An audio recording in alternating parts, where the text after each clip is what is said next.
So first of all, I want to say thank you so much for having me here. I'm really proud to give you a presentation about introduction to programming using Python.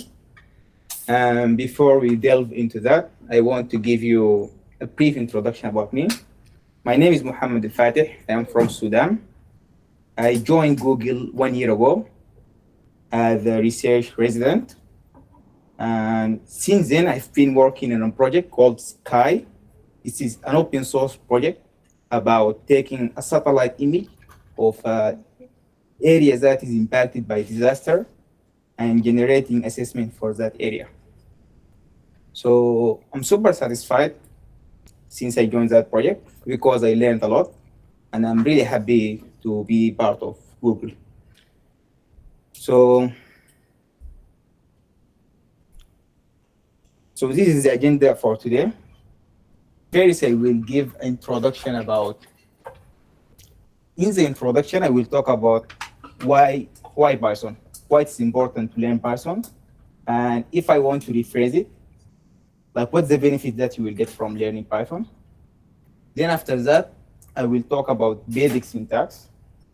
And here I will just talk about basic operations such as arithmetic, logical operation. And then we will build on top of that to build a very popular function in machine learning called the sigmoid. It will be a very fun exercise.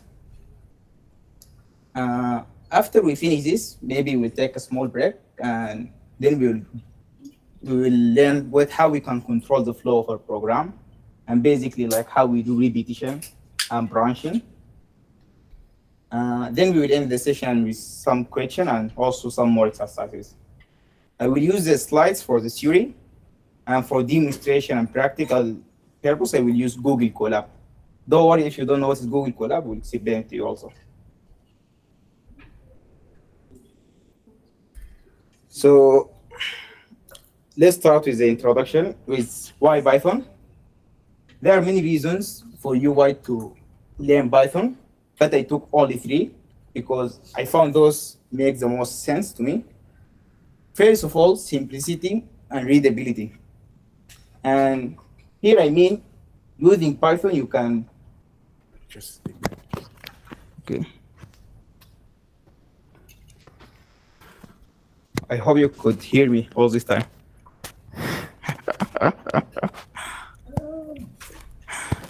Okay, so the first reason is simplicity and readability. To learn Python, you don't need a long time. You can, after 2 weeks or 3 weeks, you can start writing powerful programs. And I mean by readability, it's like English, you can just read it easily without any problem, not like C++ or simply. And for this reason, I will give a concrete example in the following slides just to illustrate how simple it is and how readable it is. The second reason is the extensive libraries that are built on top of Python. Like there are many libraries that are really important and really useful, and all of them are built using Python. Also, I will talk about this in the next slide to give you some example of those libraries in different fields of application, such as machine learning, web development, and even data analysis. The last thing, of course, learning Python and being an expert on it will open a lot of career opportunities for you in many roles, such as software engineering, research software engineering. There's a lot, I can't count all of them, but yeah. So let's start with simplicity and readability. So how many of you started learning a programming language before? Just want to know. Okay, and whenever, there's always a very simple program. Whenever you want to start learning a programming language, they always start with it. Do you know what is it? Hello World, right? Yeah. So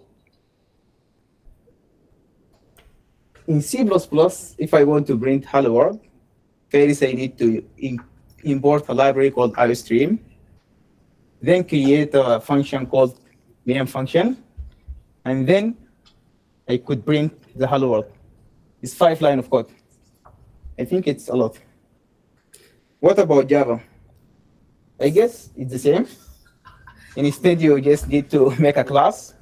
And inside that class, you define a method. The difference would be static method. And then you do the printing. But in Python, yeah, it's really simple, just a print statement. So there are many examples of those that illustrate the simplicity of Python, but this is the first one that came to my mind. Yeah, so whenever I want to learn a programming language, I just want to know how can I print. It's really simple. Okay, so what about the extensive libraries? So here I took 3 fields of industries. First, data analysis. If any one of you try to learn about data analysis, I'm sure we will come across 2 popular libraries, pandas and NumPy. And let me tell you something, those 2 libraries, we use them here in this office or in research every single day by most engineers. Yeah, they are so useful. And to start to learn those or to use those, you need a fundamental knowledge of Python. And hopefully that's what you will get by today. Then the second set of industry, the second industry is machine learning. And here, I'm sure many of you heard of TensorFlow, PyTorch, and maybe the new framework, JAX. And all of those are built on top of Python. And to be honest, I don't know a machine learning framework that built with another language other than Python. I don't remember. Maybe there is some, but I don't know. Also, the third is the web development. I'm not an expert there, but I found also Python can be used to create web application.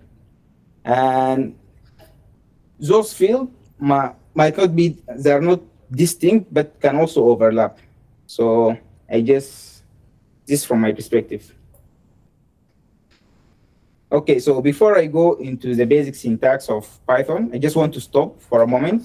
And if anyone have just a question, if not, I will just continue.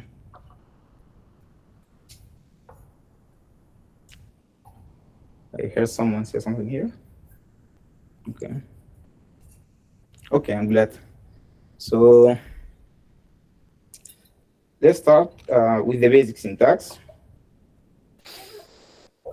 And here, I want to talk about the operations that are supported in Python. And I grouped them into three groups. The first is arithmetic operation. And here I mean the symbol addition, subtraction, multiplication, and division. All of them are supported in Python, and there are other more operations that are also supported in Python, which are also useful. And do you know example of other operations that we maybe are interested in?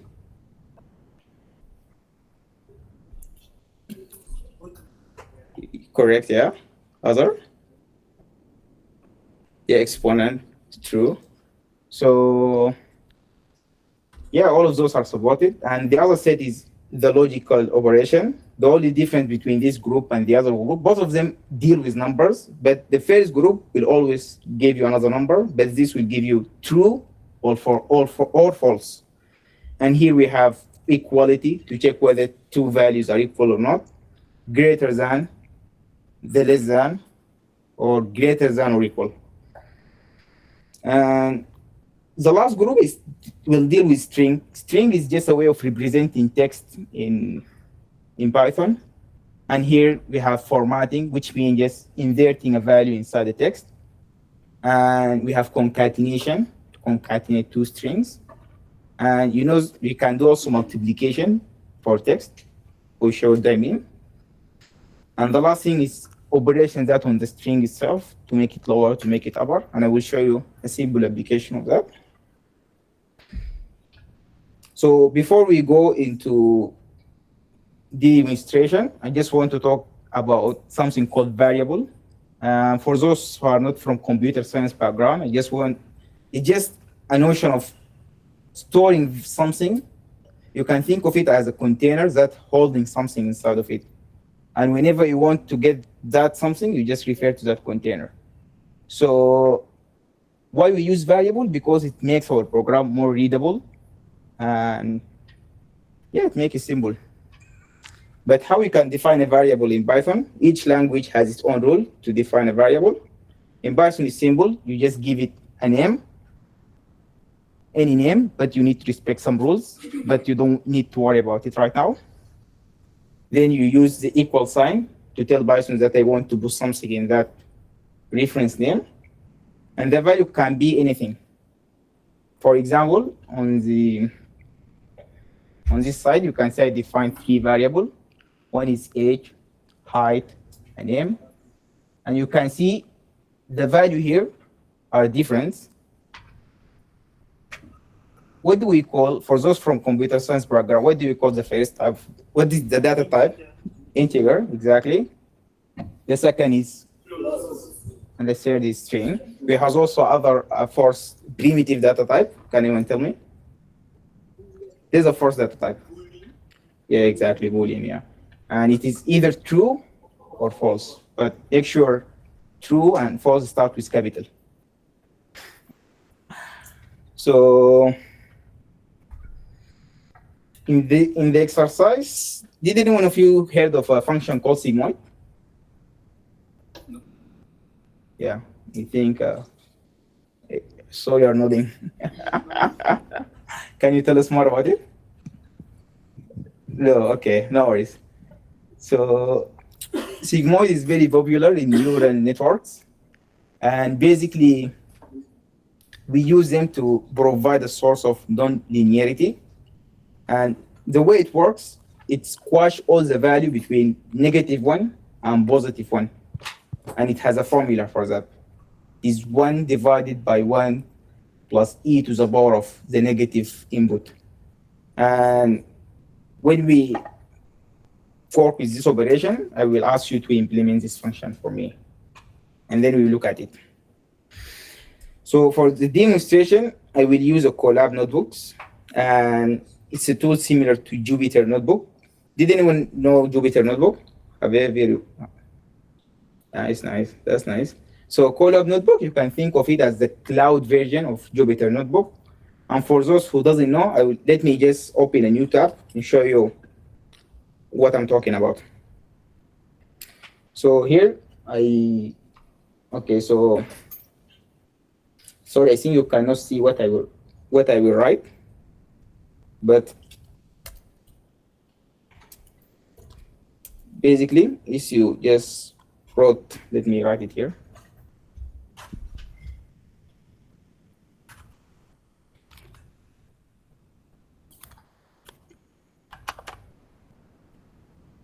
So basically, you can just access them using Google. Sorry, Colab.google. So, and then you can register and you have access to this tool that I will show it to you in a moment.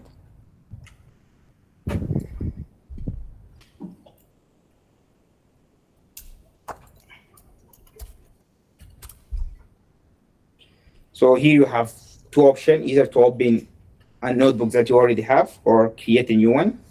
Let's just create a new one.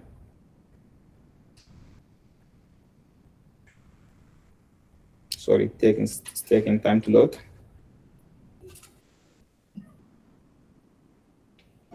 So basically here you have the title of, we call this a notebook. You have the title of your notebook here. You can give it anything, any name you want, like maybe tutorial. And how it works, you just connect to a kernel here using this connect. And this is called the cell. Basically, it executes Python code using, if you write anything, let's just write the print statement. And just execute it like this. Colab notebooks are really important because here we also use it a lot because it's easy to prototype idea. It makes simple prototype and share it with your colleague.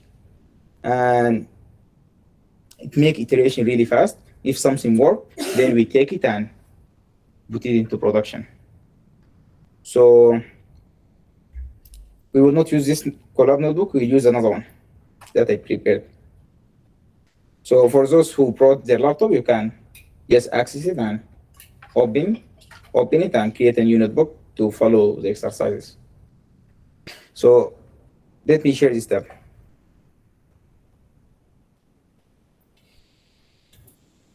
So first I want to start with disclaimer here. Most of the examples that I'm using here in this notebook, I took from a book called Learning Python 3 the Hard Way. I started learning Python from that book. I really recommend it if you want to start learning about Python. It's really simple. And here I talked about the print. You just take something, it's a function, take an input, and it will display that input easily. If you want to display, if you put something here, it will be together, like hello world. Say guys, we'll just, so it's connecting, it's taking time to connect. Yeah, so it's simple. So those are the operations that I talked about, the addition, subtraction, and the logical operation. And basically,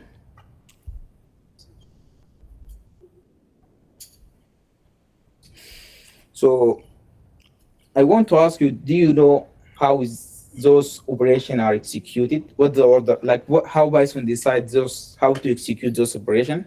Like for example, if I said like 3 plus 4 divided by 2 minus something, like what will be, like when Python calculate those operations, how the order is decided? Like the division, calculate the division first, or first it will add those numbers? Division first, yeah.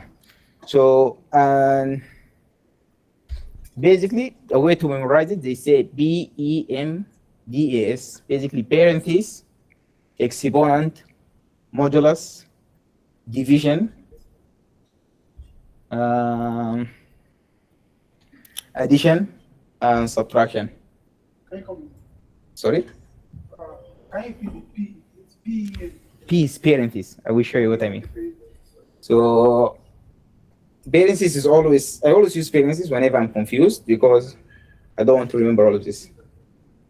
I know for sure if I put a parenthesis here, this will be executed. This will be, it will sum 3 plus 4 varies, then divide. Yeah, so I want to make this session interactive, so I want each one of you to tell me, just to understand if we did understand those operation and the order, to tell me what the output for each line. Like I want some volunteers to come and tell, yeah. The print out, I will not count my, Okay, so the first line of code will print, I will now count my chickens with the semicolon. The second line of code will calculate the number. Yeah. What do you think what the output will be? Sorry, what? I will write it here. Then It will calculate the number of hens, and it basically prints hens and whatever number that it gives it. Yeah. 30. It will be 30. Huh? It will be 30. Yes, 30. Okay. It will be 30 like this or 30 like this? Just okay. It's, I don't know. Just 30. Just 30. I don't think. Okay. The first one. Yeah, Okay. and then some people say 30, some people say 30.0. We will see. I think it's just 30. But I'm not sure. Okay, we'll see. Okay, then the third line of code to write roosters, then also do the calculation. Yes. The fourth line of code will print. Now I will count the eggs. Yes. So I want someone to tell me the calculation of the second line, of the third line. Of the third. Yes. Okay, following the order of priority, the third line of code will show the string rooster with a capital R. Then it will show following this PEMDAS, first we will calculate there's no parentheses there. So next we have the modulo. So we have 3 modulo 4 first, Yes. which is 12. Okay. Yeah. No, 20. Is it 12? So the way modulo is calculated, you can think of it as just the remainder. Okay, So which is 1. it will be here. Which is sorry. 1. The opposite of the remainder. Like if it's 1 modulo 4, it will be 1. 1 modulo 2 modulo 4 Will be it will 0. be 2. Will be 2. Okay. 3 modulo 4, it will be 3. 4 modulo 4, it will be 0. Okay, so this is 1. It will be 3. Is it 3? Okay. Yeah. Because you cannot divide 3 by 4, right? Okay. Yeah. So 3, then we have 3 multiplied by 25, which is 100, which is 75. So the answer will be rooster with a capital R. The answer will be 25. Okay, let's see. 25.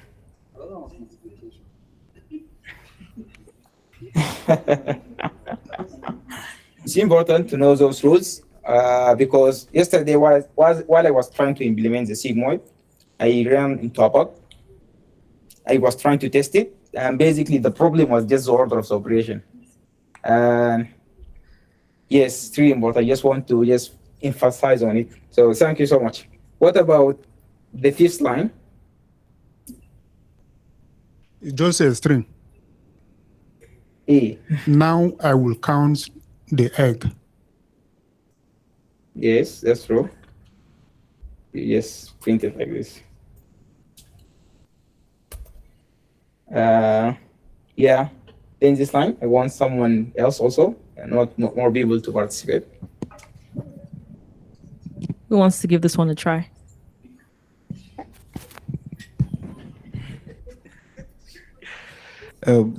What line of code is that? Okay. That's one will give us 6. 6. Yeah. Okay, let's put it. But first, I'm impressed. This is simple, right? Everyone knows 5. Okay. You don't know. No, that is not 6. Oh, it's 5. Sorry. And I But guess that's also this. No, sorry. The first that one is 7. You mean No, not this that one. No, the one. Yes, that's a 7. 7. Yeah. Don't worry, we'll print it. We'll see. 7. Let me change it to 7. And someone said something about string. Yeah, you're right. It will bring the string here. And that is 5. Then that is 2. -2. No, that is what is it to give you? Yeah, 2 or I think -2. -2. So And that one is 8. 2, 4. Yeah, 8. yeah, so I want to emphasize in this, when you use 1 star, it's multiplication. 2, it's to calculate the exponent. 2 to the power of 3, which is E8. Yeah, that was is. Yeah. Let's see. It's 30 with 0.0 with 0.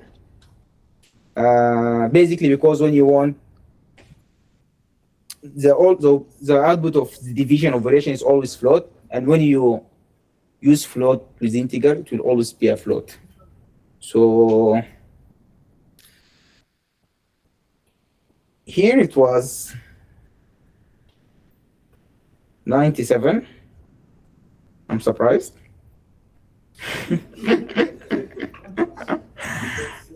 Okay, we will come to it. We have 7, 5 -2, 8. So let's see why this is 97. So the rule is various parentheses, exponent, the modulus. Sorry. So I guess the multiplication here is prefer more than the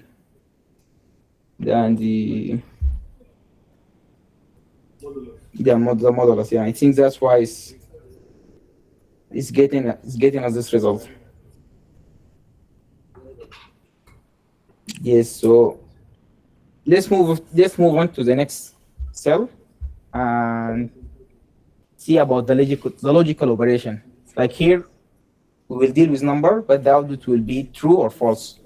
And it's really important when you want to control the flow of our program, when you want to make branches or want to repeat code. It's really important to know the conditions. And here there are some simple conditions like 3 plus 2, is it less than 5 minus 7 or not? The output will always be either true or false. So what do you think the output will be for the third line here? False. And I think this would be false. Here it will be true. I think so. True. I think it will be false, right? Let's check. False, true, true, false. Okay, that's nice. Now, I don't want to talk a bit more about the variable. It seems like many of you understand what is it. In C++ or Java, it's really important to, when you define a variable, you need to define the type of that variable. But for example, if I want to define an integer, I need to say int, the name of the variable, and then assign a value to it. In Python, you don't need to do that. You just put a value. Also, I want to emphasize in C++, whenever you define a variable, you can never change its type. Like if I say this variable is integer and I put an integer on it, it will work. But let's check it now. Let's, for example, define a variable called x, and I will put 1, and I print x. It will be 1. I can change it to something else. That's 2.5. No problem will occur. It will just print 2.6. And can even put something that totally not related to integer, like a string, for example, and it will work simply. So in this exercise, I just want also to see, I want you to know the output of each line again. Here I'm, instead of just printing directly, I first put those values at variable and I just play with it. This way it will become much more readable. You can notice it's much more readable. It has a meaning right now. For example, here I say cars 100, space in a car 4.0, and then I will refer to it using those variables. So I think a lot of people helped me solve the previous question from this side. So I want to focus on this side for this exercise. Yeah.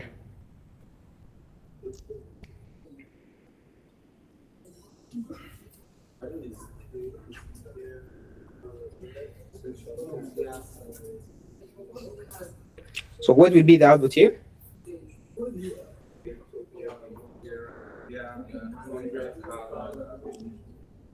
Okay, there are 100 cars. So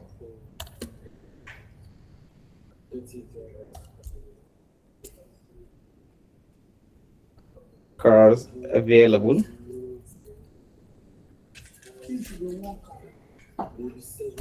Okay, this is for the first one, right? What about, what about the line after it? Yes.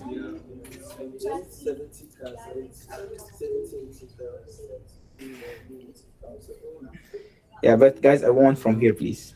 I really appreciate your help. Thank you. Sorry? I couldn't hear you. There are only 30 drivers available. Yes, I think that's true. Let me write it.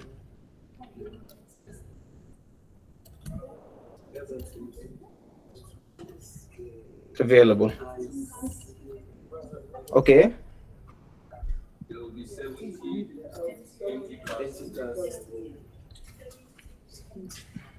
Car not driven. It will be cars minus the driver. So you say it will be 70. Okay.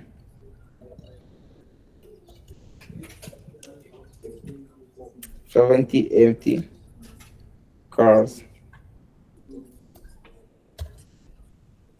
Okay. What about a carpool capacity?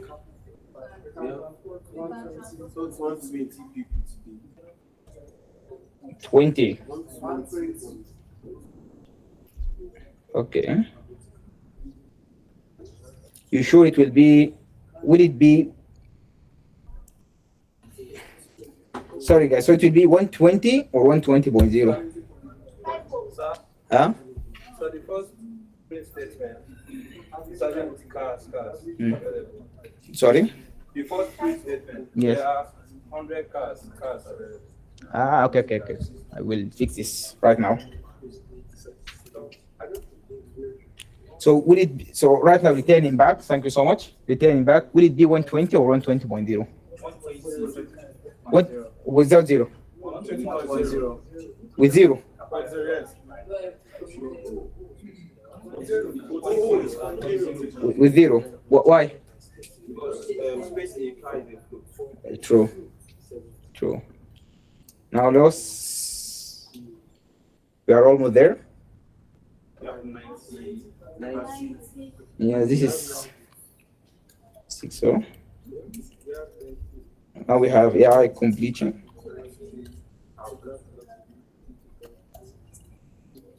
And the last one. Oh. We need to put about 3, like this 3. Okay, in each. Okay, I like it. I hope not because you saw it here, because of the auto completion. And let's run and see. Yeah, this right. This also. Yeah. That's great. So before we go to the exercise of this sigmoid here, I just want to tell you something about how to take an input from a user in Python. And we call it prompting. And basically, we use a function called input. And here it will just show a string in the screen. Take that input and put it in a variable called name. So if I run this, it will show this enter name. If I set anything like maybe John, it will be in hello John. Okay, so I explained what is sigmoid previously, like a couple of minutes ago.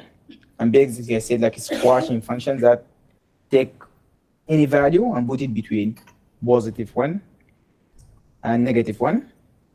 And the formula is simple. You can see it here. The input is z, and it will calculate this equation. 1 divided by 1 plus e to the power of minus z is just a Euler number.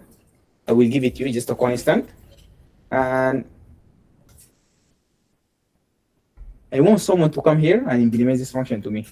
Also, other people also try to write it, try the implementation, and I will come and check whether it's right or wrong. So first, I want a volunteer. While the volunteer is here, also I want some people to try to solve it.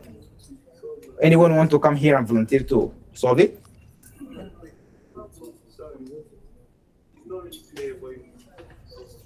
So what I want you to do, I want you to implement this function. It's here, the sigmoid function. The equation is this. Now we discussed the basic operation about arithmetic. Implementing such a function should be really easy. So I want someone to come here and write the function to me. So the input will be z, I just want you to write the equation here. Yes, please. Other people, please write it in paper. Try to write it in paper.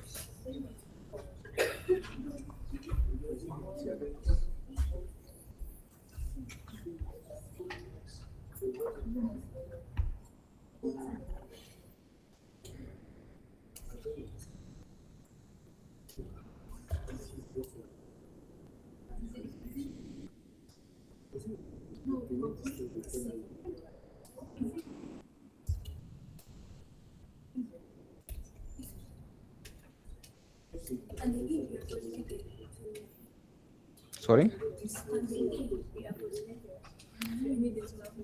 Yeah, exactly. You can assume you have E. I just put this will not the whole value, but because it's irrational number, it will never have an end. But I took just a small part of it.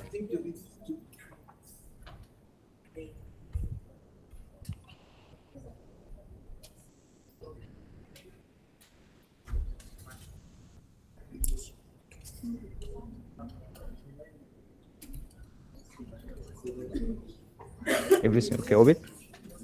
Okay. Here's the formula. Sorry, can I write the formula so that I will not forget it? What do you want? The formula for the sigmoid. Okay, so I will write the formula here. Okay.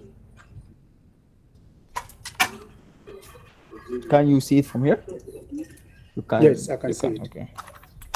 1 plus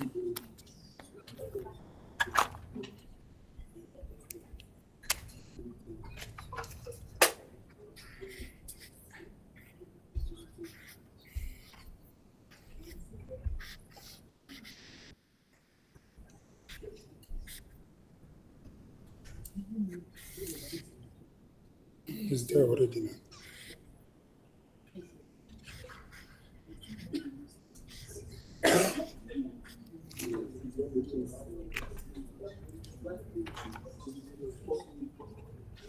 Yeah, there is a small negative here. Don't forget.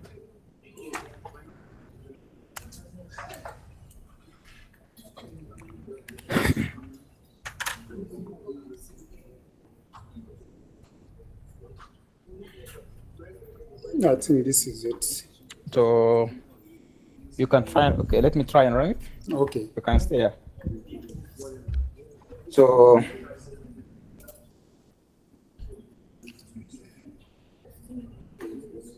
but before I run, does anyone have a problem with this formula right now? Or does it anyone want to improve something before we run it? You think it will work? You can see it clearly, or it's very far? Sir, you said you return a string. Sir, Huh? the input will return a string. Okay. So we have to use a method that can convert string. So you think it will not work if I print? Okay. Okay, we will see. It will make an error because we didn't convert it to string, and we're trying to print it with a string. Yes, sir. Okay. But okay, so let's run it and see. Let for example, let me input the value 3. I like using input. Thank you so much. And unfortunately, it didn't work.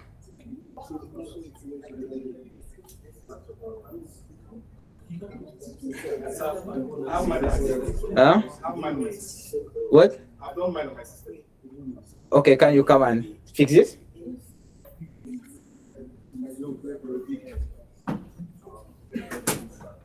So the problem right now, you can see it, there's a type error about operand using negative with a string.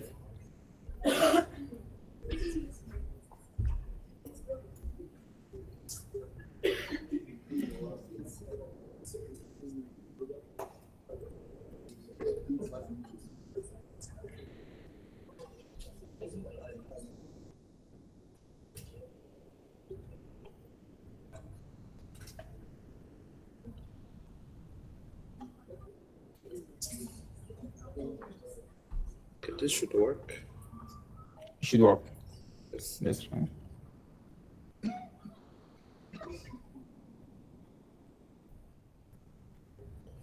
You can run it.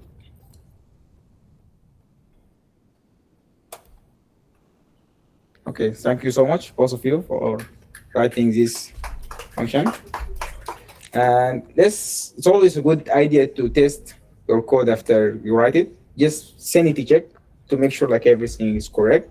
So if this is right, if we give it a very high value, it should always give us +1 or a value close to +1. If we give it very small value in the negative side, it should be also -1. So here we put input a value of 1. And what if we increase it? Let's check. Like for example, 3, it will be 0.95.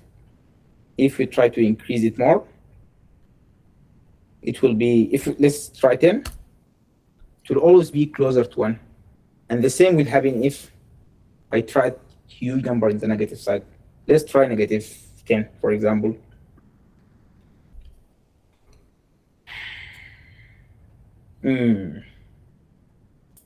So here you can see 4.5, but you see E, a small E here, right?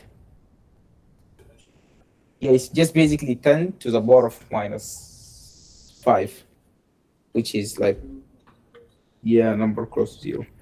So the second exercise that I want to give is writing a simple code about just calculating a new salary of someone who got specific percentage raise using this knowledge of operation. And after that, we can talk about strings. So I want another person just to come and solve it to me. So the question is, there's someone called John working in a company called Future. His salary is 5,000 USD, and he got a 50% salary raise. What his new salary will be?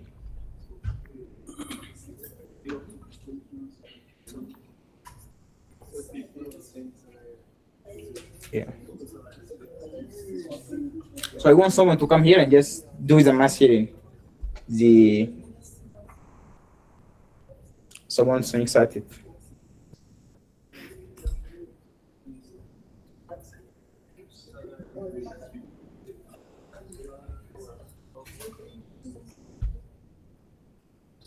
Want to try? Yes, please come.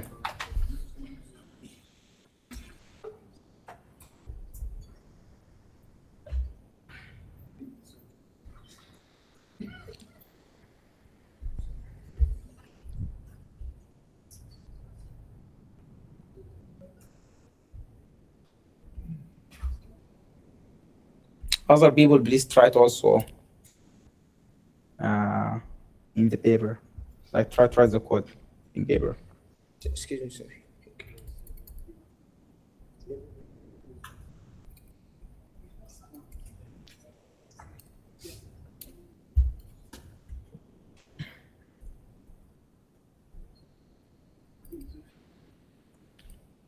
Also, after we solve this, I forget something that I wanted to tell you about this improving the previous code. Something just did to improve the code.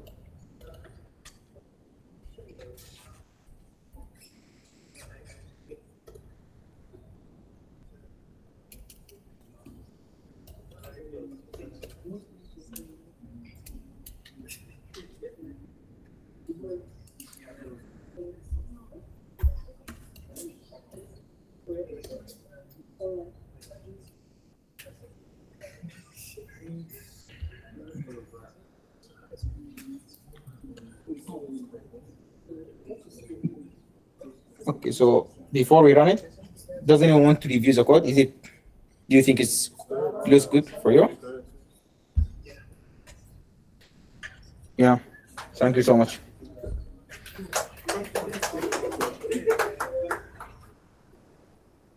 And so the last thing before we go to break, I just want to talk about string and basic operation on strings.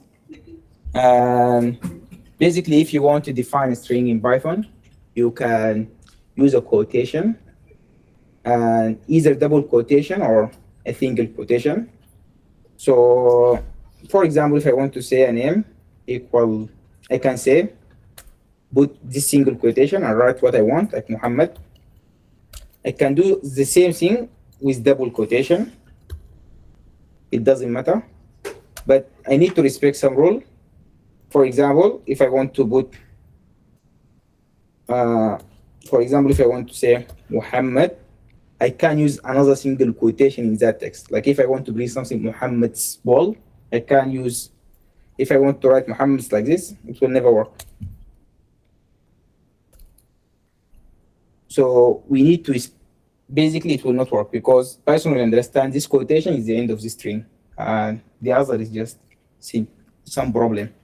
So there are a couple of ways to solve it. One way is just, if you want to use a single quotation inside, you can just wrap it with double quotation. Like this. So yeah, normally it will, maybe this is one of the things that you need to know about string. So the first thing that I want to talk, sorry? Yes, please talk.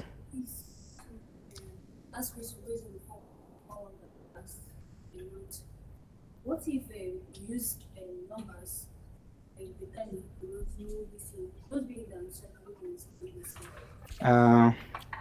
you mean this one? Salary, yes, right down. Then you say salary rise 0. Okay, divided by 100, which is 0.5 times annual salary. If you use numbers to replace all these places with salary plus salary numbers, can it run correctly? Okay, so in just one formula, we. Yeah, it will be correct. It will be correct. But sometimes when you want to calculate some big formula that, sorry for that.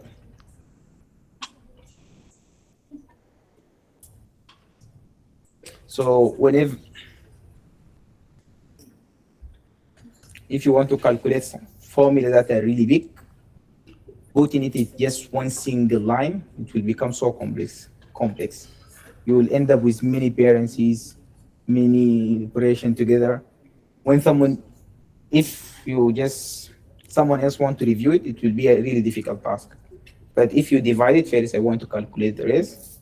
After that, after calculating the rest, I want to add it to salary. It will be more readable and better for the other people to review it again. So both ways it will work. It will work, yeah. Anyone have other question?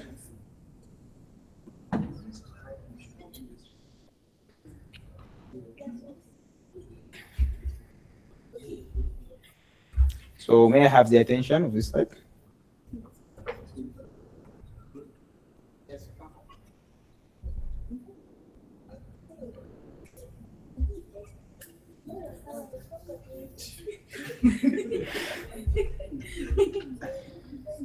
Okay, so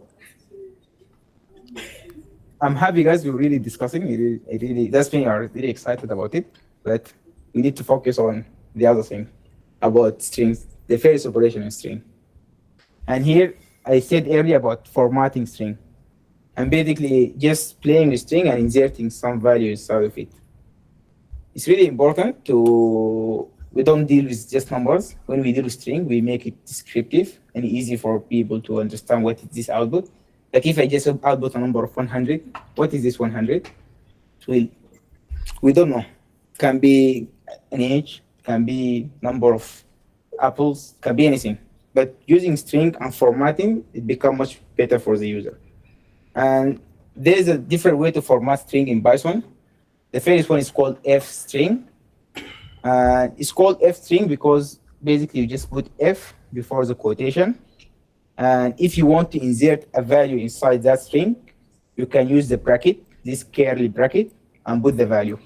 So for example, here you can see a variable called types of people, and it has a value of 10. So if you want to insert this value, we use f string and this curly bracket. And here the output will be there are 10 types of people. Simple, it's not difficult.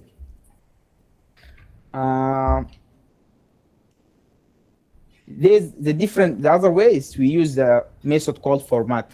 So this is a string called joke evaluation. And it's called isn't this joke so funny? If I want to put the value inside here, I just say format and I put the value between the parentheses. And here you can see the output. just to understand what's happening here. And yeah, you can also do additional things. For example, one of the tricks that I really like about it, for example, if I have a string that say, for let's say a random string called x, the value is this, and I have a value that is maybe 2.576. Like, I don't want to display all this. I just want to display this, like the two numbers after the decimal. I can just say x point 2f, but this will not work. Why? If I try to print it, what? Okay, let's print it. Do you think what will be the output if I said will the okay, sorry, because of the value, right? Will it work now if I say like print x? Why? Exactly, I forgot to put f, and it will output just. So you don't understand what's happening? Yeah. What you didn't understand? Please tell us. Why does it? Huh? What you just explained. So basically, I want to insert this value inside the string, and I want to use something called f string in Python. So basically, oh, you can help me. Sorry for that. So basically, before the string, before the quotation, I say f, and I use the bracket to insert that value. So, and here I added something new, this .2f. Basically, it's just give me the first two. I don't want to display everything. So I hope you got it. Yeah, I got it. Thank you. Great. So this is the first operation. The second operation is we concatenate two strings together. And surprisingly, if you want to do this, we use also the addition symbol. And in programming, when an operator can be used to do multiple things, we call it sync operator overloading, because we overload it with a lot of responsibilities. And here, when it's strings, in case of strings, when I take a string and sum those together, it understands that we will concatenate both of them. And we'll do it like this. So I have a question. Sorry. I talk also about string multiplication. Anyone familiar with string multiplication? What do you think will happen if I multiply string by 5? Yeah, exactly. Yeah, I like it. So if I say like hello multiplied by 5 or 4, just be hello 4 times. So the last thing that I want to talk about is making string uppercase and lowercase.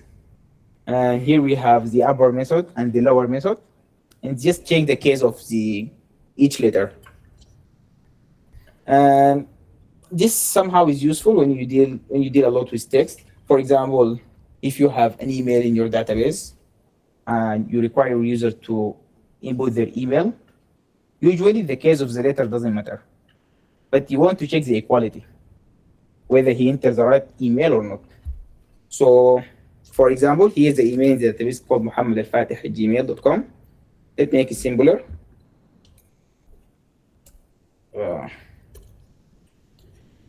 And if I say something like MLfatih@gmail.com, do you think this print statement will output true or false?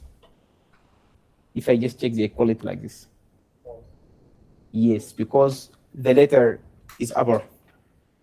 But if I want to make my system a bit more reliable, I just make both of them lower or upper. And it will work perfectly.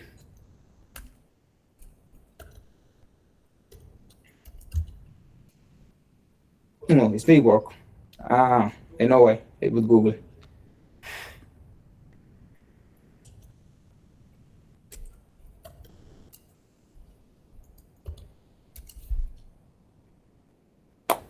So this will conclude the first part of our session about basic operation in Python in using numbers, Boolean values such as true and false, and also strings. Right now we can go into break of 10 minutes, and also if you want to discuss between you or with me, that's also, we can do that also. So yeah, thank you so much for listening to until this point.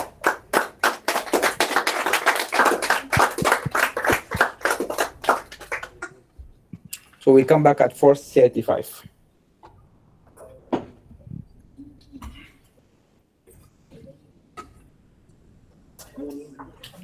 Feel free to take a break, stretch your legs, grab some water.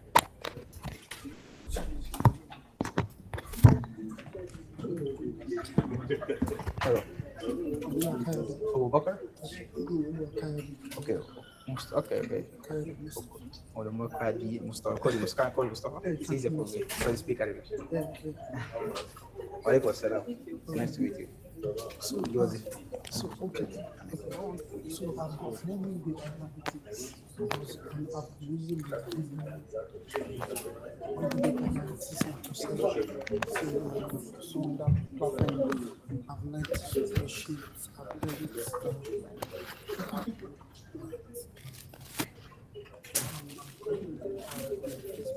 so, the second part, which is that going to Python, but then so what just see what happens.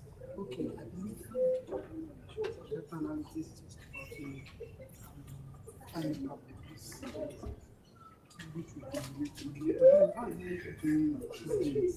That we know all this arm, this I'm not saying what, so I'm not trying to ask you, what do you think, or what is the intention? Why is it adding all the programming something like that? Yeah, I see. So you are saying that sometimes when you learn just coding stuff, basically most of the time you don't use them, right? You just use other tools build on top of them. But usually when you work with companies, sometimes I can give you like one or two examples. Sometimes you need to go into the detail, even to go to this operation and see what's happening, what's wrong. This will never happen like frequently, but when it happens, it will be a kill if you didn't know how to use it because it's something simple. Also, when you learn programming language, you don't only learn the specific of this language, you also learn concept in programming in general. So whenever you want to understand a new language, it will become much easier for you. Like for example, if it took you like maybe 3 months to learn C++ or maybe Java, and then you want to start a programming language, maybe Dart, it won't take you 3 months. Just at most it will take you 1 month. The language, exactly. Sometimes I know some people that who can, if a programming language came, they can learn it in 1 week. Some people in less than 1 week. Very easy. Some people don't even need to learn. They just use it directly because they intuitively they know how it will work. So what I would say is that don't focus too much in the detail of the programming language itself, but focus on the concepts such as data analytics. This is very important. Also focus on concept for data structure, algorithm. Those concepts more important, but also don't spend the programming language. I hope you answered it. I don't know if I can, because I've learned Python programming and over time, I want to get into data analytics, so AI. Data analytics, okay. Yeah, and AI, data analysis and AI, but when I'm learning on my own, I don't have anybody teaching me this, and so I have to be there at some point because I will be timid and frustrated. So I need somebody to put me through, someone I can rely on. Those I won't have to bother, but those maybe at your own pace, maybe once a week or once a month. Okay. Anytime, I will respect your privacy. Just you can even give me assignment send to me on time. All that if I send to you, the corrections at your time and get back to you. I see. So let me bring my phone just to check your contact. If I found that I have like be ready to interview really close, I will be happy. If I found someone else in Google, because there are some programs that are for Google for people, I will also be happy to do that. So yeah, so I take your contact off. Just let me bring my phone come. My office will have Just can you use this thing to bring my phone come. I will have before COVID. When you get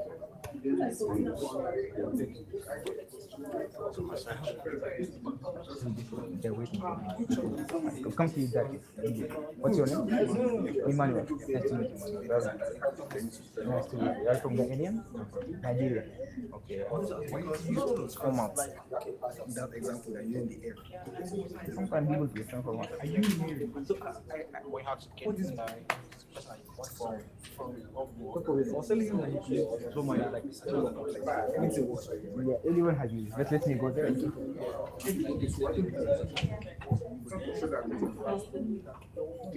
So you Mustafa and Ali, or we can call you that.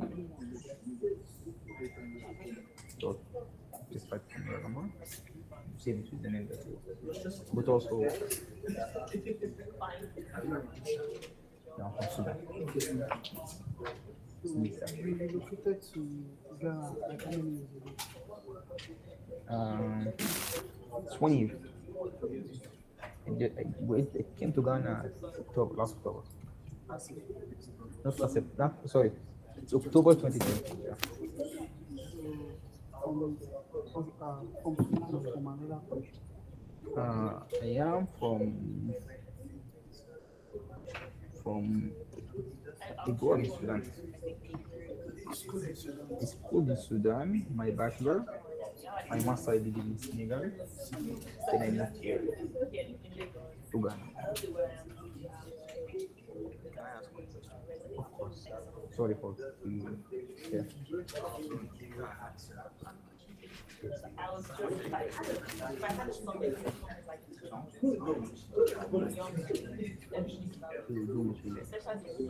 What are you interested in? Making products or making continuity to this, because most of the work is making labor, making text to this and those. What are you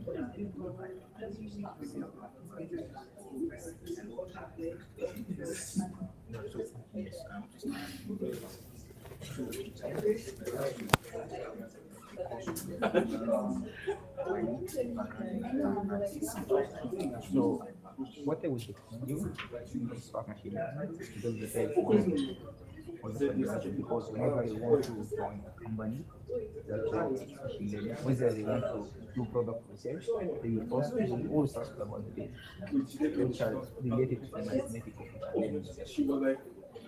There are many courses that are good about it. I share it with you if you could exchange link together. I will send it. I do. Name this, okay. Okay. So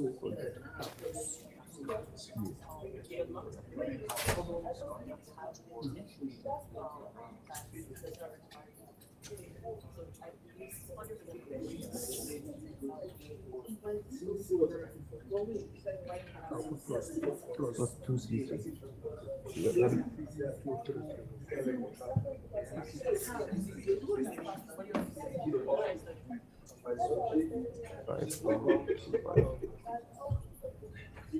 Sorry.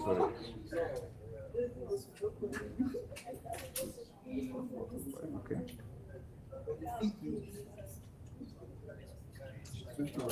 You're welcome. I'm now project meeting meeting. Small building So I guess guys, we need to get back for 1 minute. Yeah. So I hope everyone is here. But we will discuss more. Yeah. You guys, you stay until 5 or you come every day, right? Yeah, we're always 5 here. We're always 5 every day. And yes, maybe we'll be on my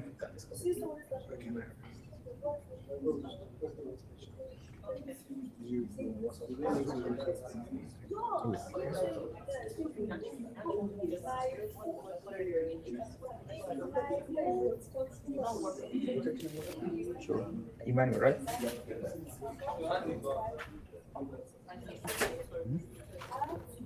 The microphone. Is it right?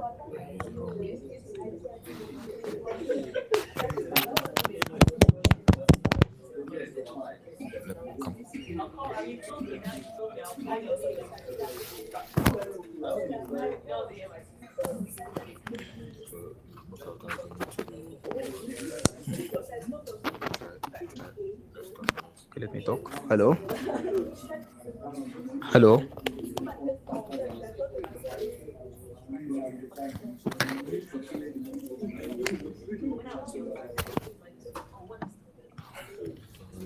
But I can talk without tribe. People can hear me.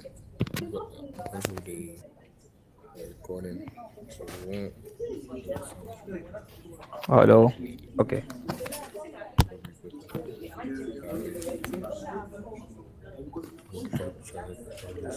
Okay. Cool. We'll talk about this. So, guys, we can start in 1 minute, please.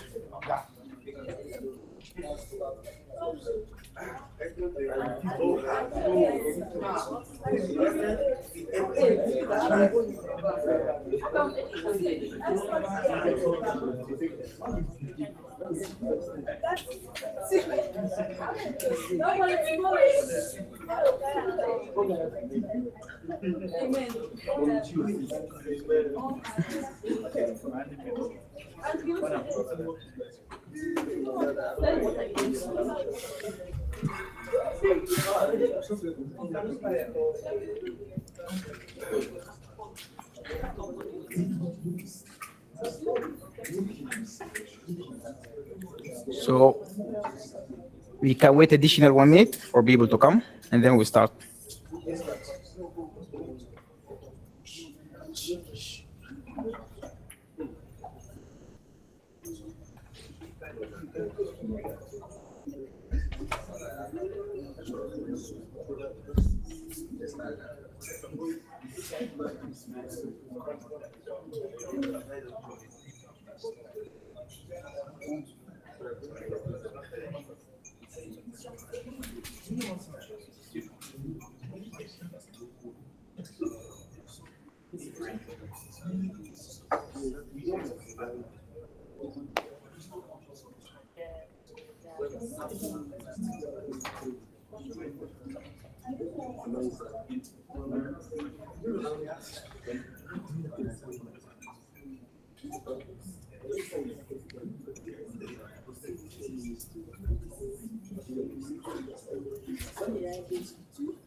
Hello.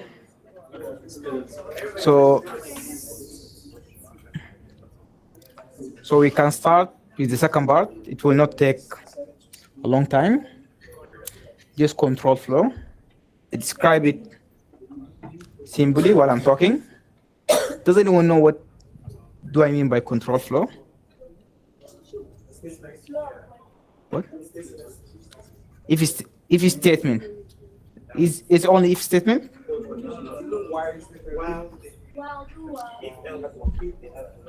Okay, true.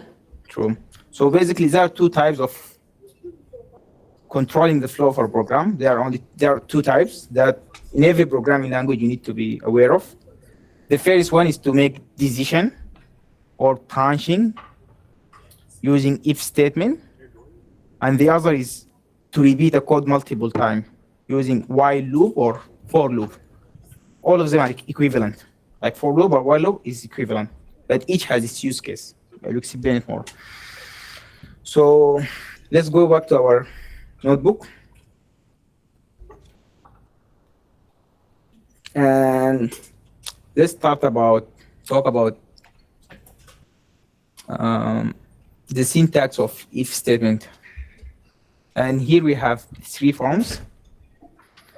Basically, when you want to write an if statement, let me come here.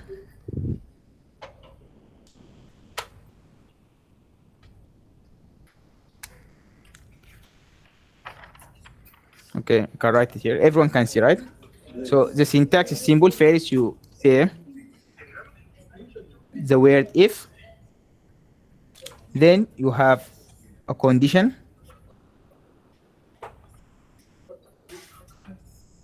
The condition is either true or false. You can put it as a formula. Then you put a colon. Then what you are saying right now, if this condition is true, I want to execute what is under this if statement. But there's something you need to be careful of. When anything that you want to write under it, it must be indented with 4 spaces. Just to tell Python, this is a block of code that under if statement. Like 4 spaces, I think sometime you change it. And here you write your block of code. This is one form. So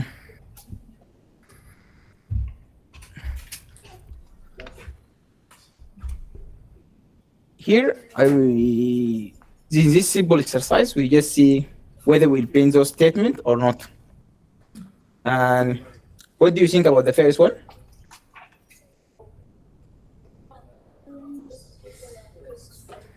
I think it will print it, right?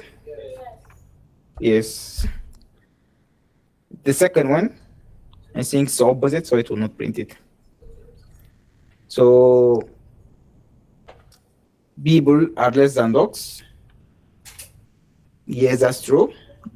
Or no, I think it's not. So it will not bring this one, but it will bring the second one. And we go like this. So this is one form. We just use only if. So, but what if we want to execute something if the condition didn't work, if the condition is false? So, sorry, I heard it. Else, exactly. So the second form is we use else with if. So the format is similar.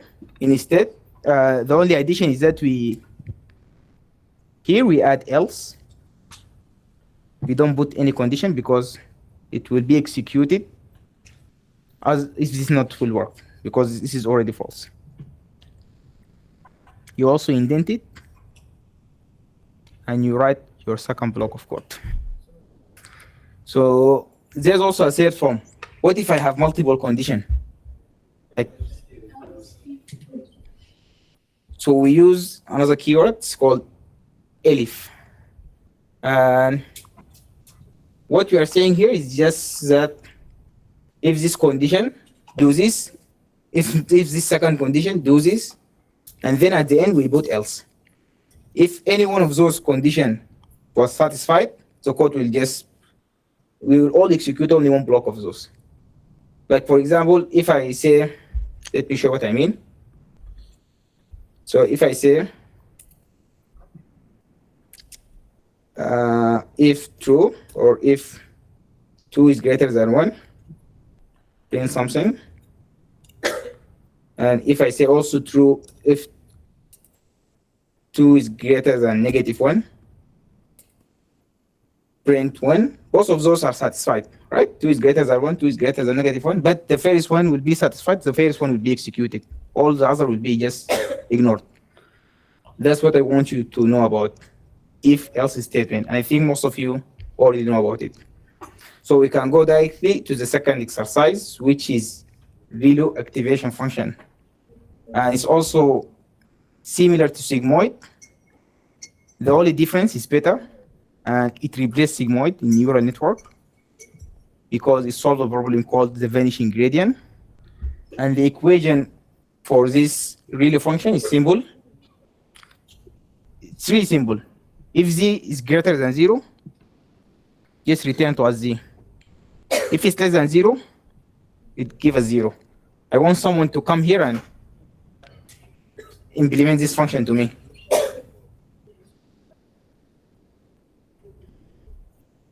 If anyone interested in coming here and writing the code for this function.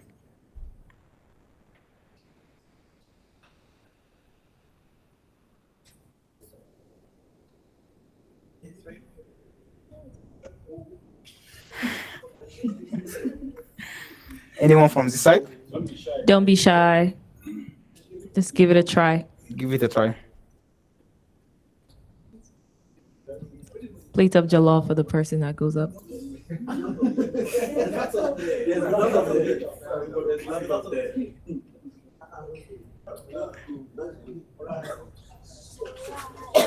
Okay, Mr. Emmanuel is coming.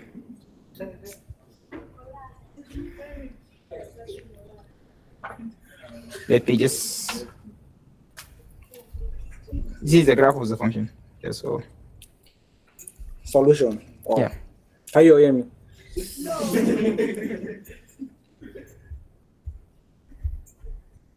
It's not. Let's see. So it's like let me just give z the value, right? This is z equals to Okay, I like how it starts. 3, right? Yes. And e equals to 0. Kind. So if z is greater than, I should just have this as 0 then. Oh shit. How can I use, like, what is it? You can help. What do you want to So handle? it is 0. You can just leave it like this. Okay. So,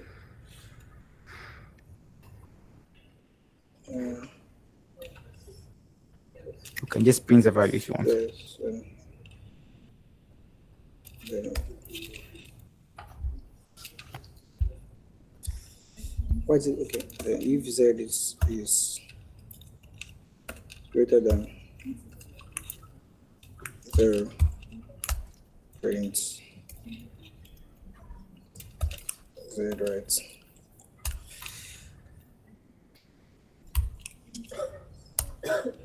Else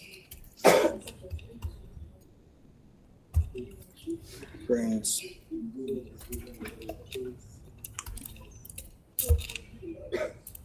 there. Let's see if he's going to, I don't even know what's going on. Okay, I can help you from here. So,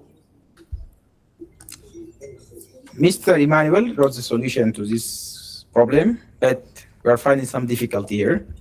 So, the first thing we need to see is that you indented the code correctly, but there's a space here, right, between the if. Oh, okay, yeah. Yeah, you can see it, right? This is the first thing.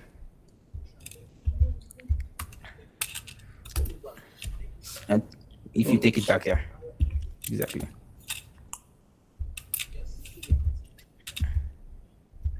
Why is it here?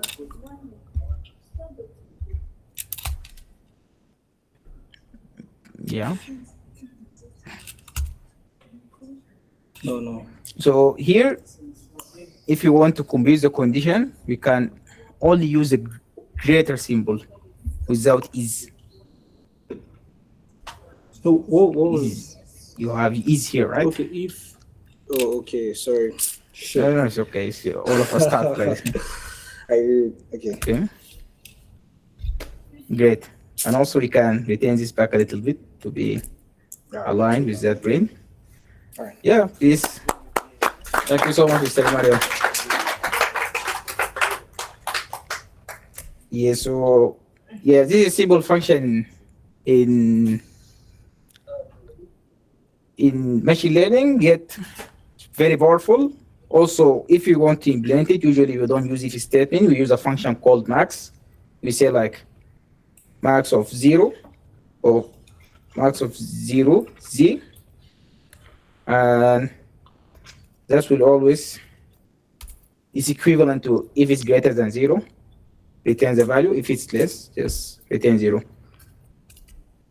So if we say 9, they'll just give us 9. So this is about if statement.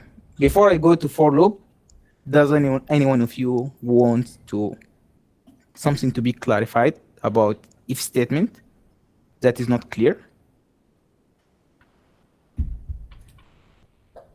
Yes, please.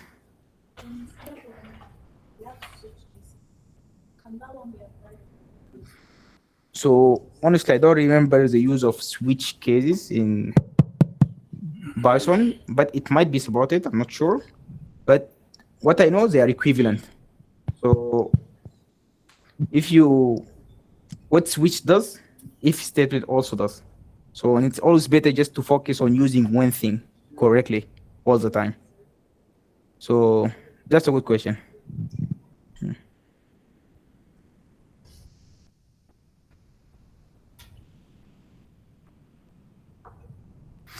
Okay, so we can move to loops or for loops.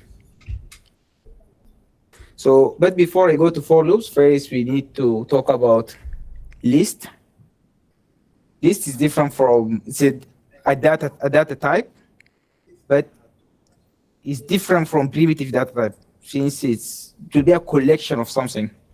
And basically, list in Python, maybe for some people that have studied C++, they are familiar with array. And you know that array should have all of the value inside array should have the same, they should be from the same type. And here in Python, we have list, but somehow flexible. You can put anything literally inside of it. So basically, it's just a sequence of values that you can access with indexes. For example, here a list of names, Hector, Boris, Fatih, Jan. Can also define a list of ages that are all integer. Can also define a list of names and ages in the same list, and it will work without any problem.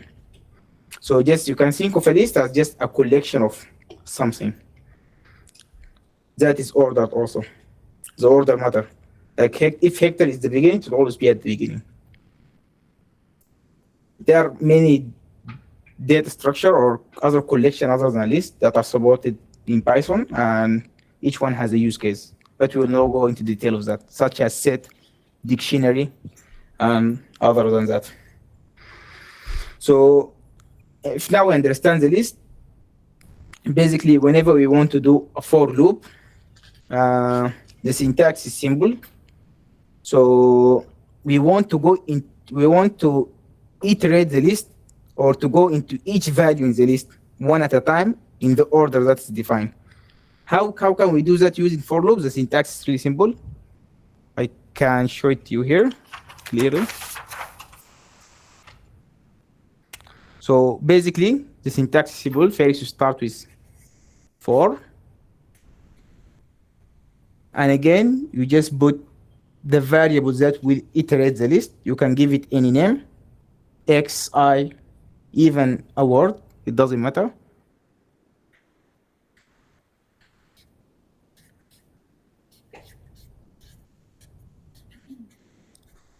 Then you use a special keyword called in.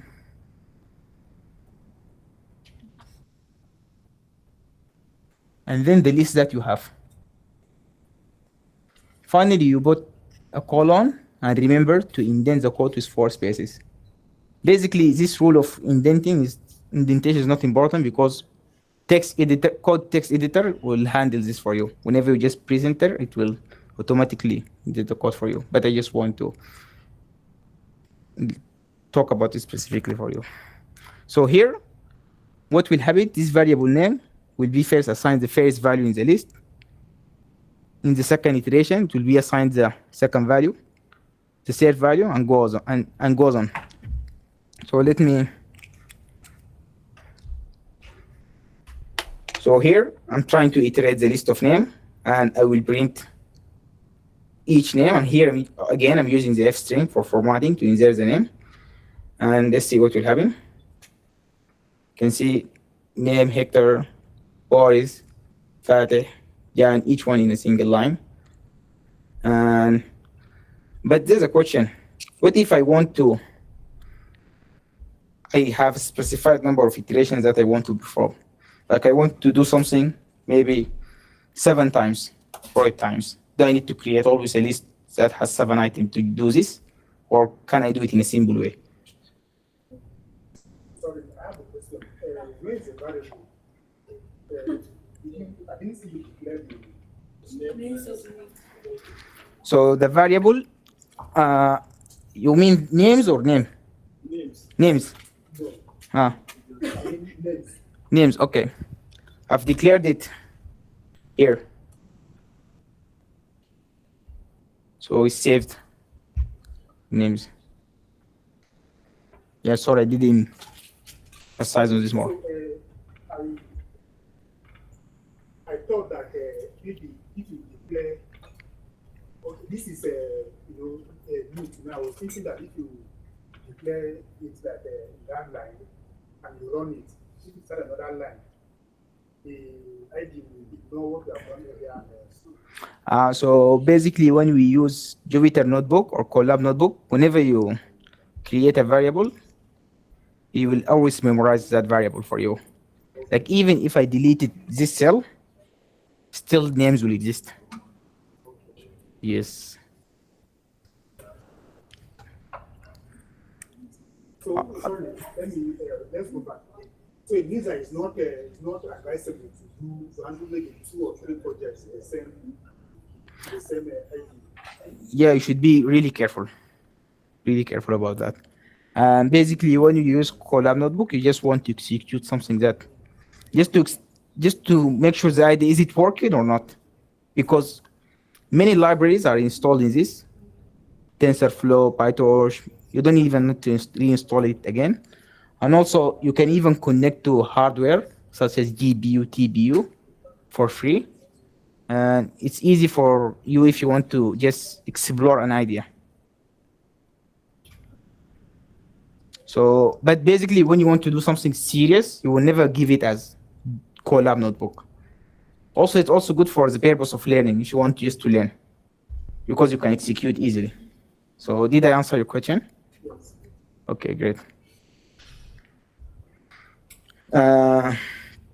So this is how we make for loop. So a nice question, how we can do specific number of for loops for, like if I want to do a specific number of iteration, like maybe 10 times or 20 times, how can I do that? That's what's important right now for if I want to repeat a code specific number of times.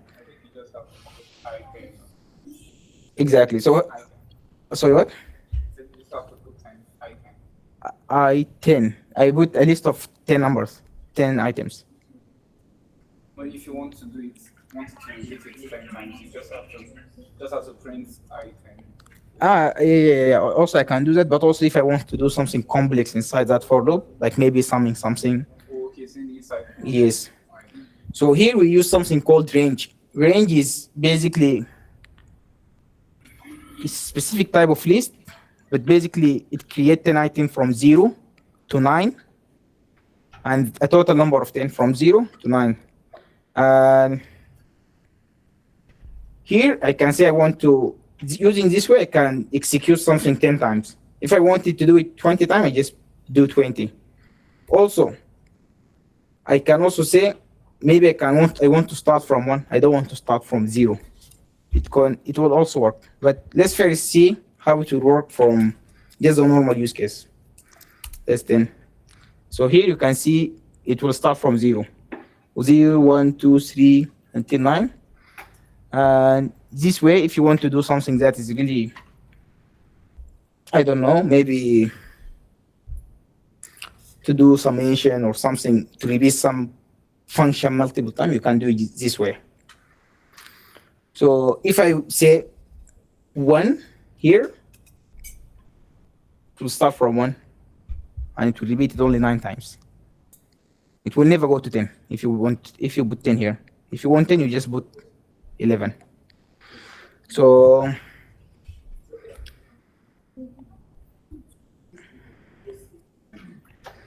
before I go to while loops, I want to do simple exercise here. It's always fun to do. And here I want you to write a program to bring this for me using for loops. Like we want in the first line to be 1 star, second line 2 star, in the third line 3 star, and it goes on like this. But let's see, just we want 5 lines. And I want you to use for loop. Anyone want to try and do it?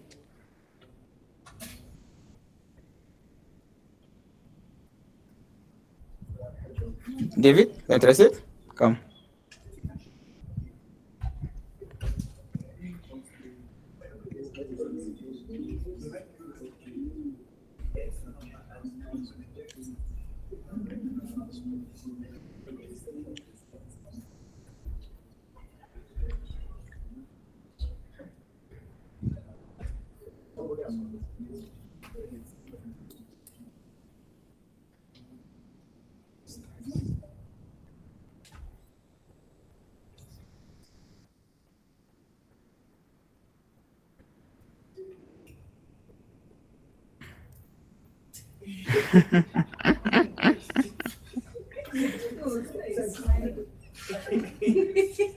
I'm not complaining. It's also a solution.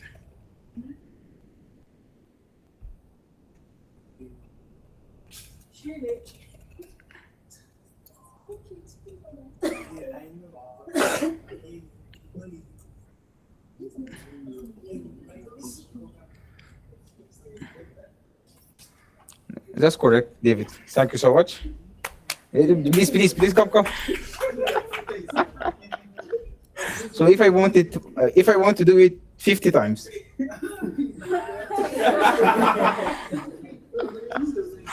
we need to build a list of 50. But can you do it more in a better way? Using range. Can you try doing it using range? Yeah, I want you to use range.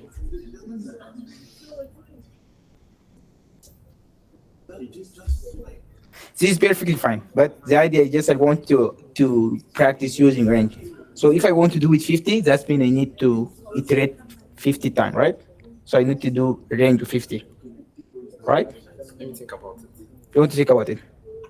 Okay, it's fine.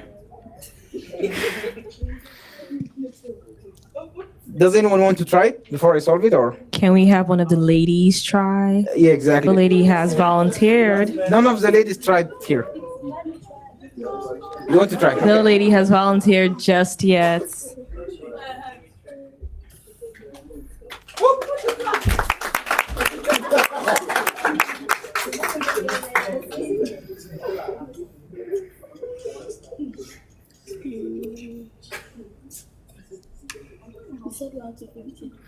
Let's say 10. 10. So, but I want, okay, you can run it.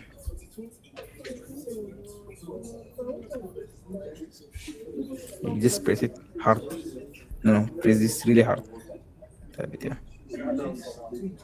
Okay, so now it prints 0, 1, 2, 3 until 9. But I want the output to be this, like 1 star, 2 star, 3 star, 4 star, 5 star, until it becomes 9 star. So what you want to change, not the first line, the second line. You want to bring something. So you want to bring those stars, but how you can bring it? What you will put in this line? That's the question.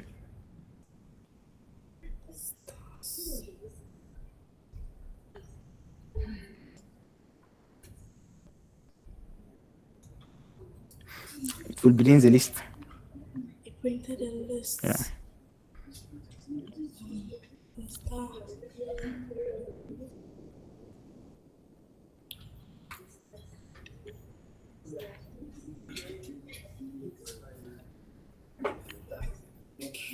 So I can give you a hint. What's your name? Winifred. So I will just start the code. So I want to add something here to make this. I know that star will be 0, then it will be 1, then it will be 2, then it will be 3, then it will be 4. And I want to put something here so it can give me this, the 1 star, 2 star, 3 star. What can I put? Want to put So here I want this string. First I want to print only 1 star. So if I multiply it by 1, it will be 1 star. But if I multiply it by 2, it will be 2. Yes. Exactly. This is a multiplication. If you want. So yeah, you can try it. Please print it. It will be 10 stars. So, but I want this 10 right now because this 10 is constant, and right now I want to be changing. And you know star will be changing. What if you use star instead of 10? What will happen?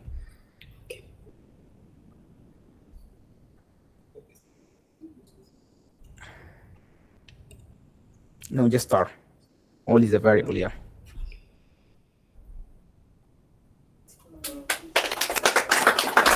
Okay, thank you so much. 1, 2, 3, 4, 5, 6, 7, 8. Okay, it's working. Yes, so this is similar. I was preparing if someone wants to print a list, I just want to make it a variable. So it's just similar. It's an exercise. So the final thing that I want to talk about is while loops. It's similar to for loops. You can repeat code multiple times, but the only difference, the while loop will stop whenever a specific condition is not satisfied. Sorry, you have a question? Okay, so the syntax for while loop is also simple, similar to if. Basically, you put the keyword while, then you have your condition here. Then you put a colon, and again, you indent the code. Whenever this condition is true, this will always keep repeating, and will never stop until it becomes false. So which means we need to alter this condition inside this code, right? Because if we make it true, it will never stop and the program will just halt. So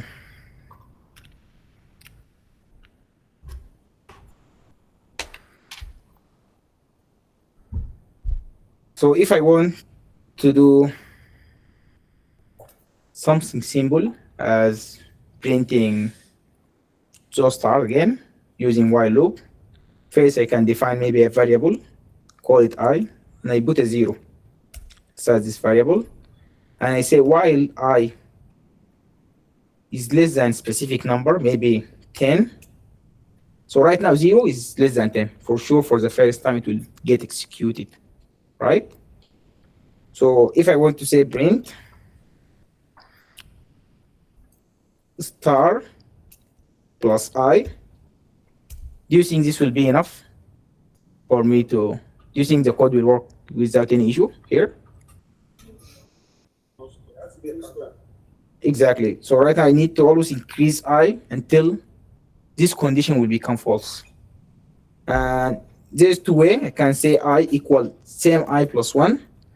But usually in programming, this is too long. We can just put the plus before the equal sign, and it will be equivalent. Like you just say I equal I plus 1. And it will do the same thing. So yes, so this is regarding while loop for doing repetition. For loop also, they are also equivalent. While loop, you use it when you don't know how many times you want to execute a code, but you know a condition. So I think we are at the end of our session, right? we should drop it. Okay, so I kept one thing for the last thing that I really want to talk about. I guess if we have a time that I want to talk about, it's called functions. And function is similar to variable in some way. So I said variable is you put something inside of it so you can reuse it again later. But the only thing you can put inside a variable is only primitive data type and also the list and those stuff. But what if I want to reuse a piece of code multiple times? Like for example, if I implemented the sigmoid function, I want to reuse it again and again and again and again, and I want to refer to it. So function give a solution for that. And to define a function, it's really simple. First, you start with a keyword called def. Then you give your function a name. Like for example, I could say like I can create a function called sum. And then I will give this function some inputs that it will take and do some calculation on it. For example, x and y. Here, then I put the colon and do what I want. Maybe I calculate the results, say x plus y. And if I want to return the result back, I also use a special keyword in Python called return. And say return result. So this is a function, right? So if I set sum 1, 2, it will return the value. Just give us the summation of those. I can, again, if I want to use this code again, I can just refer to the name sum underscore. I can reuse it again and again and again. So this is the idea of function. When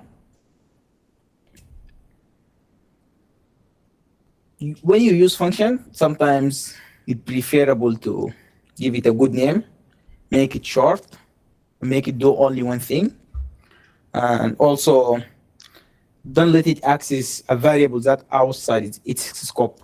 Like for example, if I said like n equal 10, I can still access 10 from this function.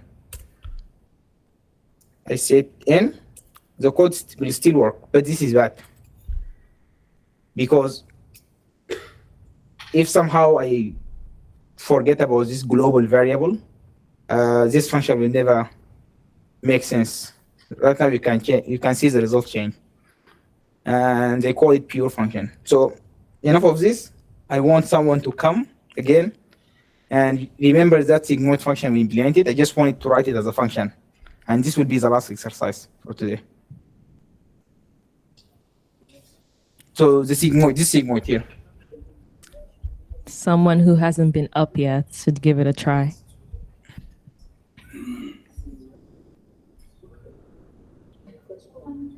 You just take this code and create a function around it.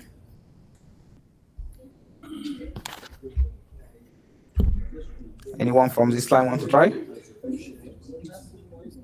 If you haven't been up yet, just give it a try.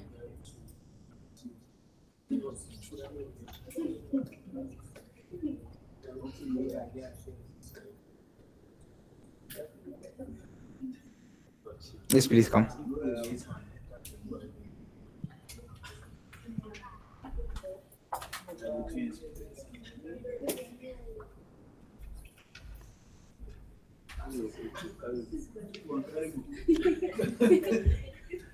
You got this. Yeah, I just want you to take this function. Right now, just in a search randomness, I just want you to wrap it in a function. Okay? You can even just do it here. Let me just create a cell to you. Additional cell.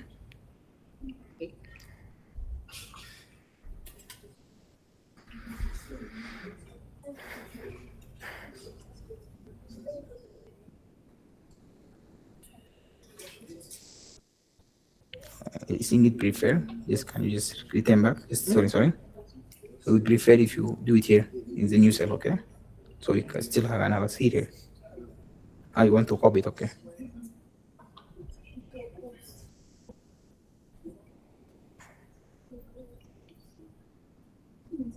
So you press Command and C here.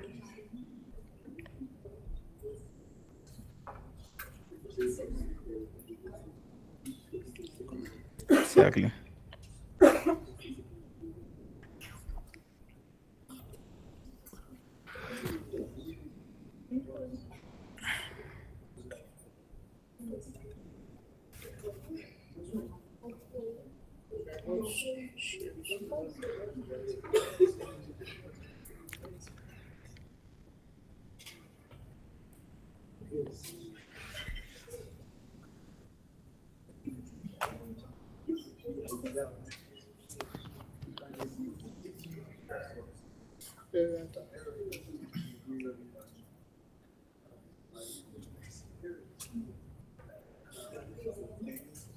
You are doing all right, but you need to put a colon.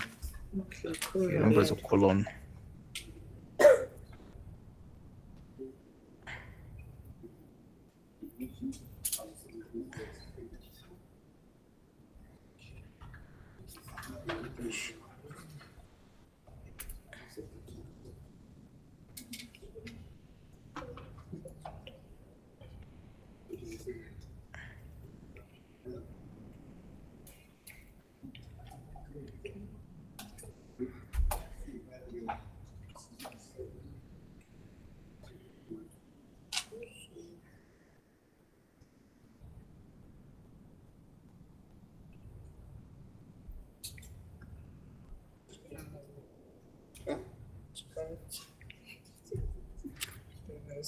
It's fine, yeah.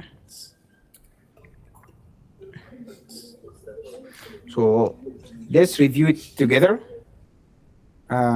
Most of it correct, but first I want the function to take an input of z, like as you remember here. So let me go back.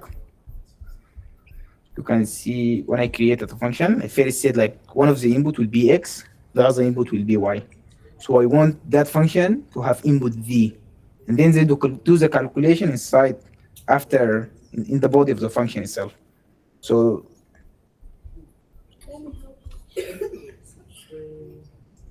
okay, where is the function? Yes, here.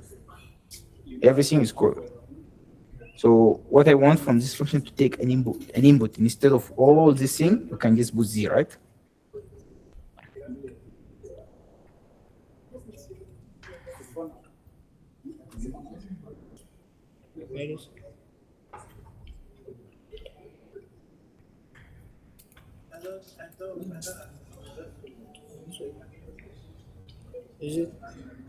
So here, let me just show you what I mean.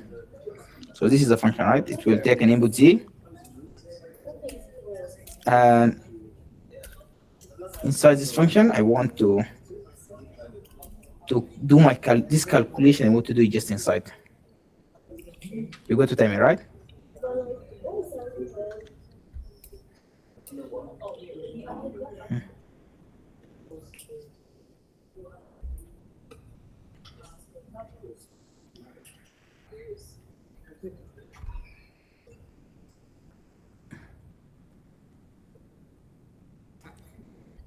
Don't worry, don't worry. My laptop is crazy sometimes.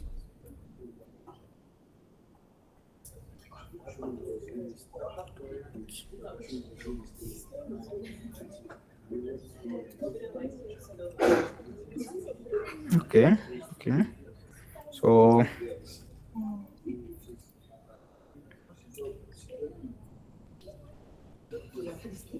why you are saying return z equal to this? Why do you need the equal sign here?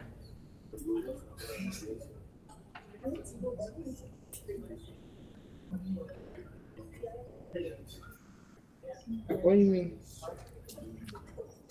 It's okay. So guys, I want someone to review the code here for the last time. Everything is correct. There's only one tiny thing that is wrong.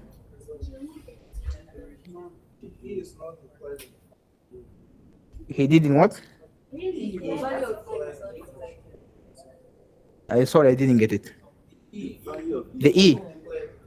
Okay, they tell you like want to declare the value of E.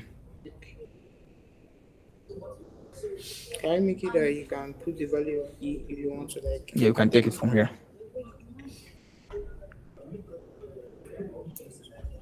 You can just copy it.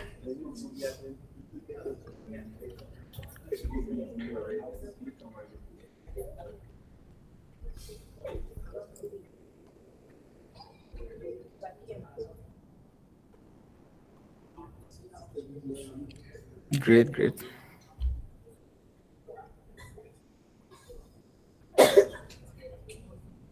Nice. So now we have the value V. Will it work? No. Why? Z equals. Okay, Z is equal 1, right?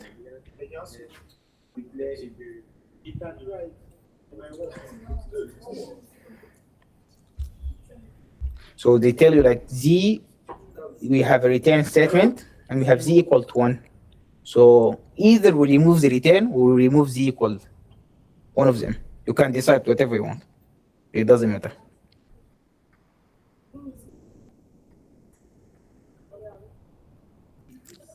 Okay, you can remove it with the equal if you want. Yeah, with the equal also. So do you think now it will be working?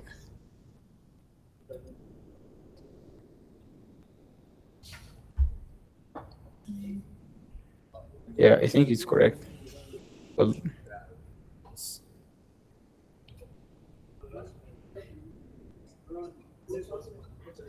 they want you to run this function, please. Try it. Run it. Print, yeah, exactly.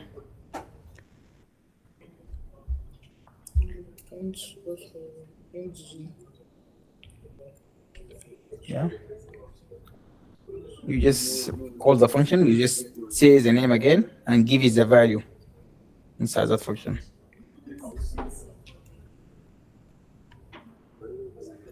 Okay, okay, that's nice. I like it.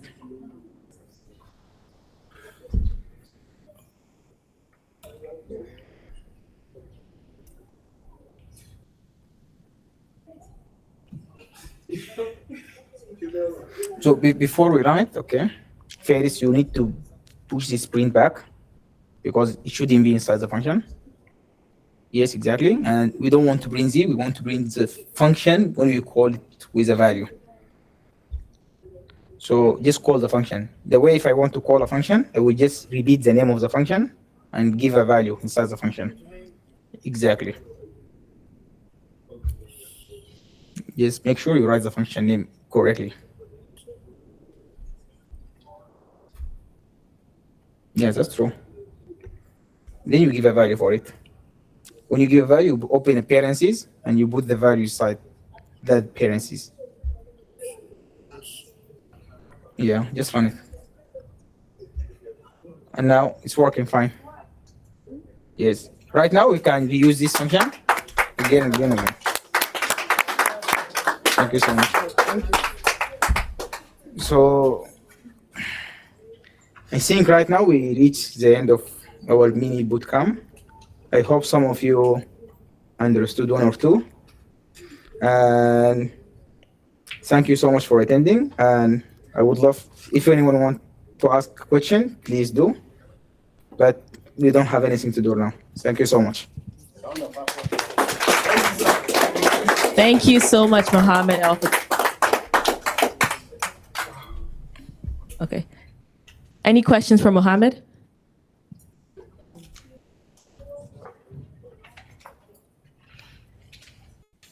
Any questions? Okay. If no questions, please. Okay, go ahead. Yeah, he has a question.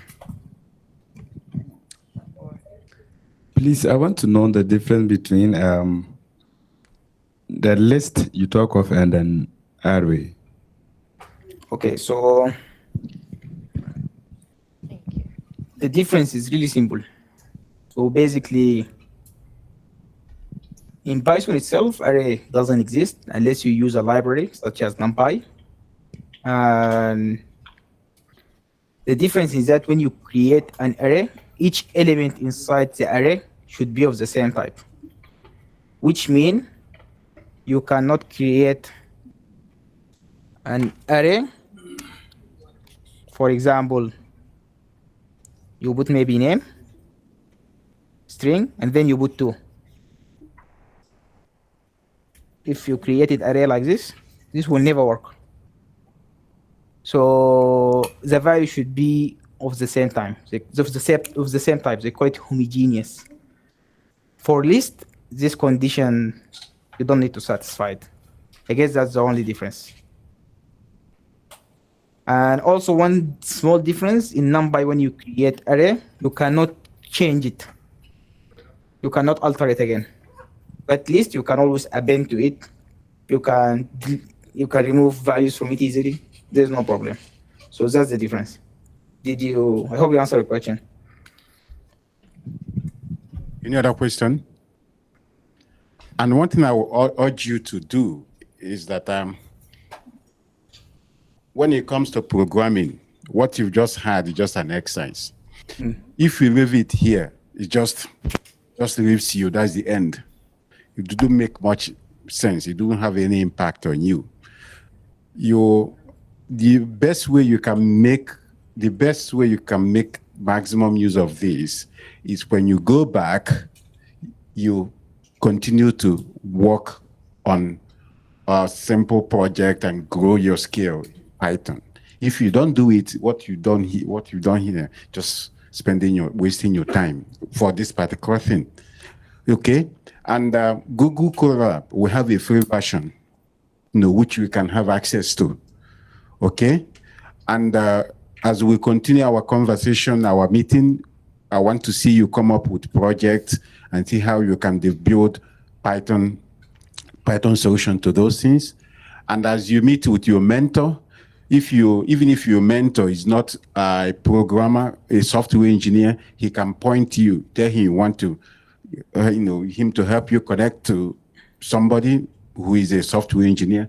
Mohammed will be here to help. There are other people. So the point I'm trying to make is that if you don't continue this exercise, it doesn't make sense. Okay, you have to continue on your own. Okay, and that is the best way. The best way to say thank you to Mohammed. He left his work. He had a meeting. He left it all to be with you, to give you this wonderful session. And there are lots of tutorials, both on YouTube and elsewhere. Free courses online on Coursera, on Udemy, on Khan Academy, on Google, Grow with Google, on Python. I want to see you before the end of this year to move from a beginner to at least an intermediate when it comes to Python programming. If you don't give yourself that challenge and work towards it. And whether you are doing computer science or engineering or IT, it doesn't matter. Because like I've always told you, AI and programming is becoming irrelevant. Another thing, when you run your code, you can even run it on ChatGPT and ask it to, check it for you. There are some other tools you need, but you need to understand the fundamental. And just like what Ade was saying today, how to design your system. ChatGPT can design it for you. So you need to understand your problem. You need to design your solution. Then there are a lot of things you can use on the internet. And we here, both University Mentor and Google, will be here to help you. Okay? Okay. Thank you, Mohammed. Okay. I think there's a question.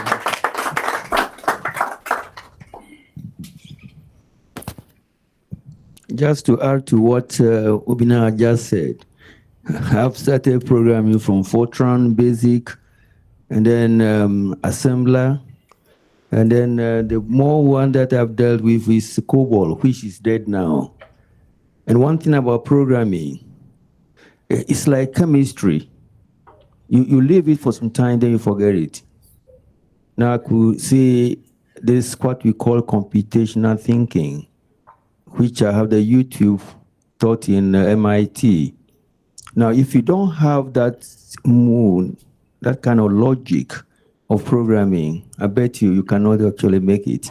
Interesting enough, I have a paper there, and the ladies are far, far better than we, the men, in programming, and they do very well. And my supervisors, when I was actually in a team in Australia, are ladies, and they can program very well. You just drop it, that's it, it's gone. the syntax and the semantics of the language. You have to quickly, every time, be repeating and looking at it. Other than that, you can't make it in programming. Thank you. Thank you so much for having me here again. If anyone wants to discuss something or have further question or want to know which courses to learn Python, I will always be here around. Feel free to talk to me. I would be happy to help. Thank you so much. Amazing. Let's continue to give Mohamed a big round of applause. That was an amazing workshop. Thank you so much, Mohamed, for the time and the comments. Really appreciate you. Thank you. Welcome. So, yeah. Another round of applause for Mohamed, please. Okay, so that was our last session for today.